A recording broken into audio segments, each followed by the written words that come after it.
Hello, this is QMG, the quantum guy, bringing you news, quantum lectures, quantum instruction and information, and much, much more.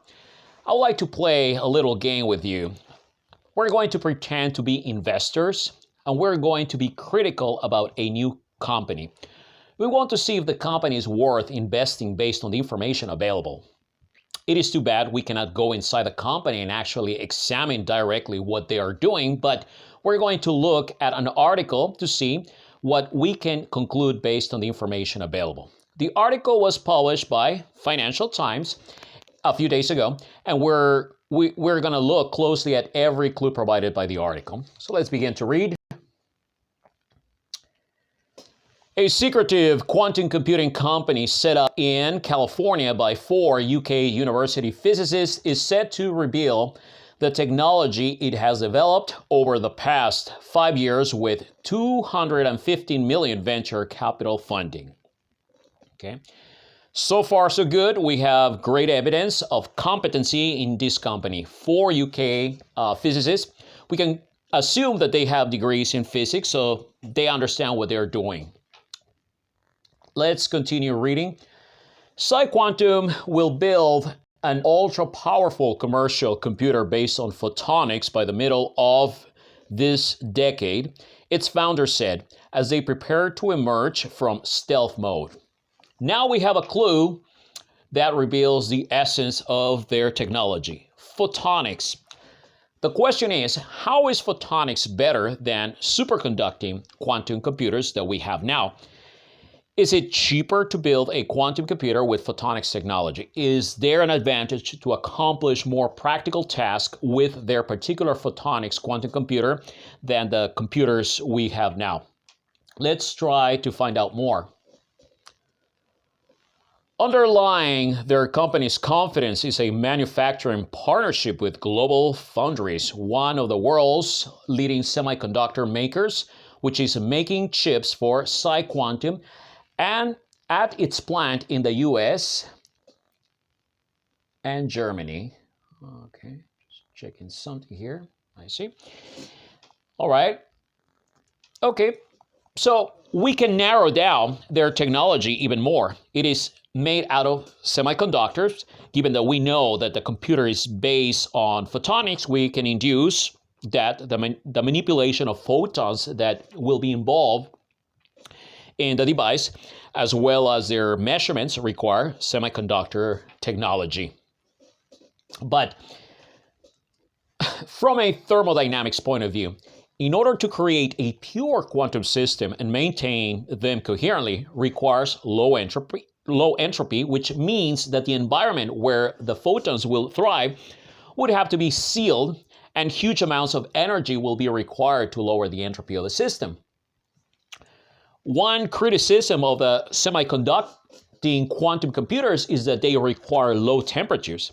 I wonder, after making all these thermodynamic considerations, what would be the thermodynamic equivalent in this photonic quantum computer? Certainly, to maintain the photonic quantum computer running, the quantum system made with photons will have to be isolated. That is, the room will have to be very dark, and there could be no matter that would collapse the quantum system. Thus, I question the energy requirements for the photonics quantum computer and how it would compare with the semiconducting quantum computer.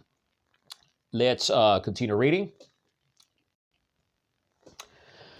We're now at a point where we have solved the critical roadblocks on the path to building a quantum computer with 1,000,000 qubits. The scale required for all known useful commercial applications. Sir Jeremy O'Brien, Chief Executive of PsiQuantum. Now I can be skeptical. We have solved the critical roadblock on the path. If a salesperson tells me something amazing about a product, then I need more evidence and really need to think about the meaning of the statement. When he says, we have solved the roadblock on the path, what makes him so sure that it will be accomplished efficiently and coherently? There are some that are skeptical about the possibility of creating such a powerful quantum computer in theory, some have argued and published in peer-reviewed journals that it is possible that the coherence of quantum systems could not be maintained efficiently enough to actually exploit the theoretical power of quantum computing. I can only assume that he's speaking in theory and that the roadblocks refer to technology issues they had before that they don't have now. But if that is really what he meant, then the statement is a huge exaggeration. Let's continue reading. Quantum bits or qubits are the basic units of information in quantum computers. Unlike binary bits of classical computing, which must be either 0 or 1, qubits exploit the weird and counterintuitive properties of quantum physics to be both at the same time. All right. So basically, this paragraph just provides a demarcation between quantum physics and classical physics, which brings another question. Will this photonics quantum computer be able to handle situations that would be impossible with a classical system in some clever way? For example, one could make the argument that the current D-wave system handles problems that the typical computer could not handle, but then an argument could be made that the D-wave system does not exclude the possibility of sophisticated, clever, classical systems that could be able to do the same. In this way, D-wave is referred to as a hybrid system. So will the photonics quantum computer be another hybrid system, or will this computer be a gate-based quantum computer, just like the IBM quantum computer, but better? I assume that the photonics quantum computer is a gate-based quantum computer, but there is no affirmation. Let's continue reading. By exploiting the superposition principle, quantum computers could in principle solve problems far beyond the ability of most powerful conventional supercomputers, from modeling chemical reactions to searching gigantic databases. Well, the D-wave system that I mentioned does indeed solve some of the problems mentioned. It can be used in modeling, for example, chemical reactions that supercomputers would not be able to do. It can optimize problems that would be hard on a regular computer. So how will this photonics quantum computer be better? I'm not sure yet. Let's continue reading.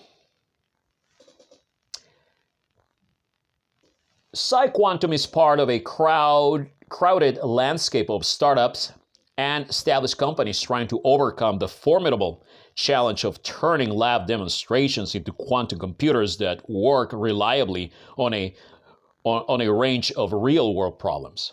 Now I can see the potential for actual commercial use in the education sector. Sure, it would be great to provide a lab to every student in secondary school, in the community colleges, in universities, so they could run their own quantum experiments to learn quantum mechanics in a more tangible way. I can tell you that I'm glad the IBM that IBM made their computers available online. So the question now is, how will the photonics quantum computer be better than the IBM quantum computer in regards to education? Will the photonics quantum computer be able to operate more coherently with a larger number of qubits?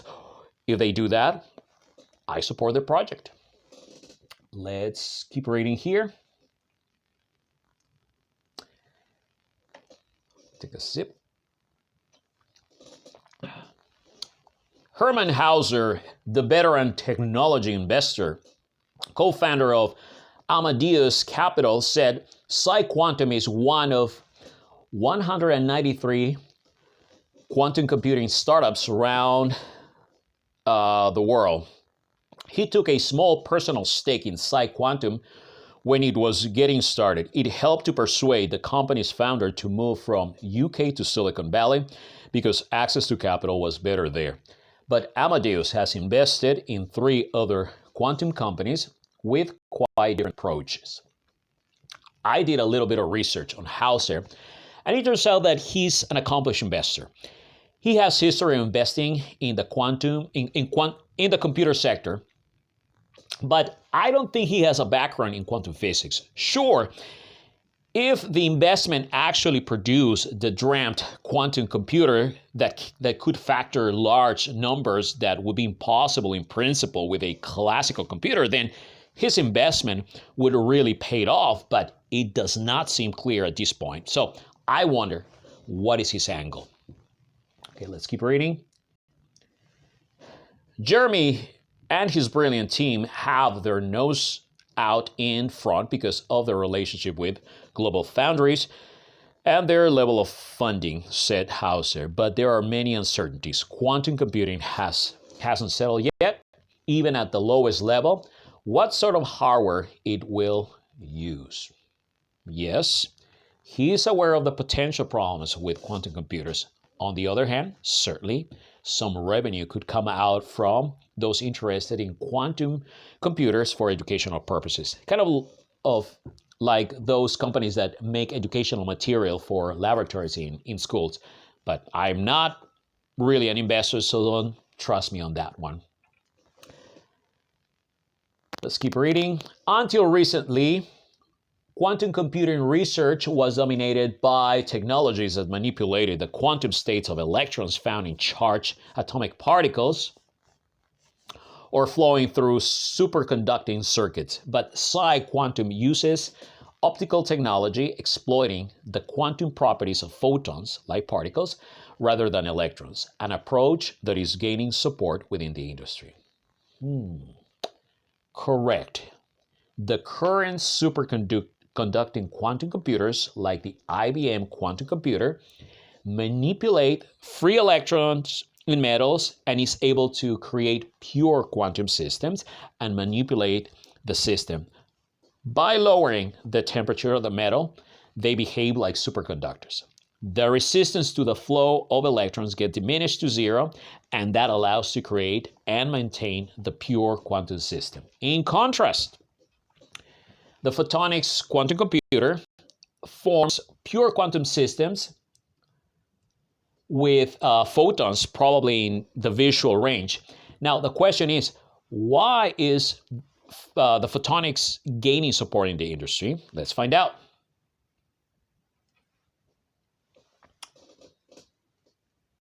O'Brien, whose research on optical quantum computing over 12 years at the University of Bristol laid the foundation for PsiQuantum, said, large modular systems can only be built through photonics.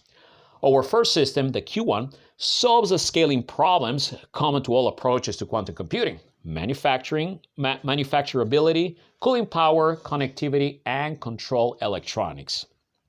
Bingo! It seems like the photonics quantum computers solve better, allegedly, the practical problems that involved quantum computers in general. 4 specific categories are mentioned: manufacturability, cooling power, connectivity, and control electronics.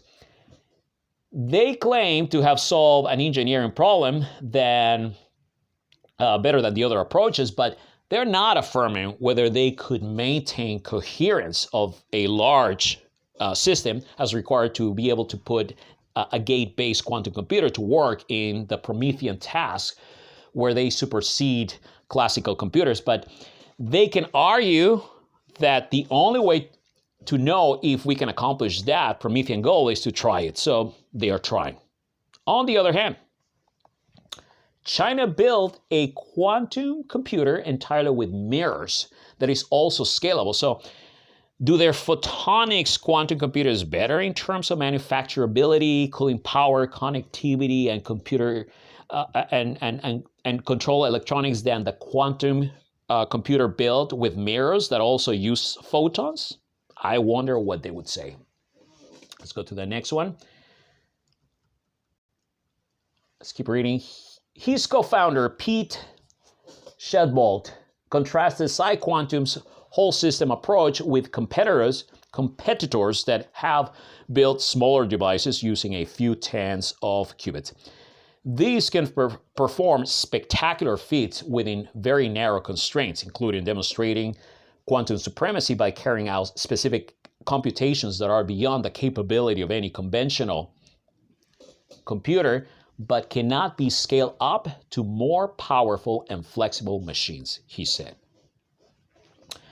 So it seems that these Photonics quantum computer resolves technical issues that were faced with smaller, technologically similar quantum computers, which now allows to scale up to more qubits. But how is this better than the Chinese quantum computer made with mirrors? Well, let's find out. More information. Let's keep reading. Although PsiQuantum plans to operate its Q1 machine with 1,000,000 qubits, the vast majority of these will be used for error correction rather than actual data processing, because meaningful signals have to be extracted from a lot of noise in any quantum system. So here is an important point about quantum computer. We could perform in the future a super calculation that would be impossible in a classical computer, and we could maybe obtain solutions so much faster than in a classical computer. But here comes a problem. How do we know if the answer is correct? Well, that is why quantum computers have to be able to do error corrections, not just data processing. As I mentioned, one great problem in quantum computers currently is maintaining coherence of large numbers of qubits. This means that when answers are obtained, sometimes the results seem not to match well with what was expected. The more qubits involved, the more errors are expected. In this way, ironically, some of the computing power of the photonics quantum computer has to be spent in making sure answers are accurate, which implies that many of the qubits involved will be used for corrections. Could it be that one potential benefit of this quantum computer over the others would be less errors? Now, it makes more sense what was meant earlier with 1,000,000 qubits. Only a small fraction will be used for actual computing, but I suppose enough to be able to do something more powerful than classical computers. Let's keep reading. Quantum computers will inevitably be large in size. Anyone who is dreaming of a benchtop quantum computer is really dreaming, Shadbal said. Any usable quantum computer is going to be a room-size data center. Users will connect via the internet. Okay, so it is clear that this photonics quantum computer will not be carried around into a coffee shop that you or that you will have in your office, but you will be able to program one via the internet, just like we can do now with the IBM quantum computer. Which one will the customers prefer? My unfounded biased opinion is that the people will still prefer the IBM quantum computer for educational purposes because they were the first ones to have democratized quantum computers, but I am biased because I'm a frequent user of the IBM quantum computer. Let's keep reading.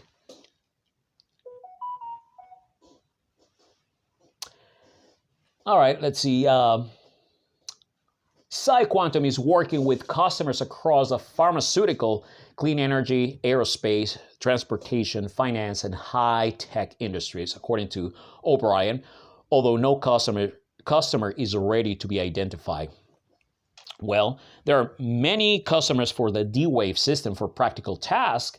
How will this photonics quantum computer be better in that regard? My guess is it will do the same. It will do what the D-Wave system does, but with actual gate quantum computers. Let me correct that one. With an actual gate quantum computer as opposed to hybrid computers. All right, let's keep reading here. John Martinis, who headed Google's quantum computer program until last year and is now working with Silicon Quantum Computing, an Australian startup using quite different technology, offers cautious praise for PsiQuantum. Great. Let's pay attention to the expert who is a skeptic. That is what we need in order to keep playing our little game that you and I are investors and we're evaluating the company. They have a good approach to understanding how to build a quantum computer from a systems point of view, and they have the basic idea covered, Martini said. The one thing that I'm waiting for is to see more data on how the components are working and what happens when they start integrating the components to build a system. All quantum computer approaches look great on paper. So here's a problem.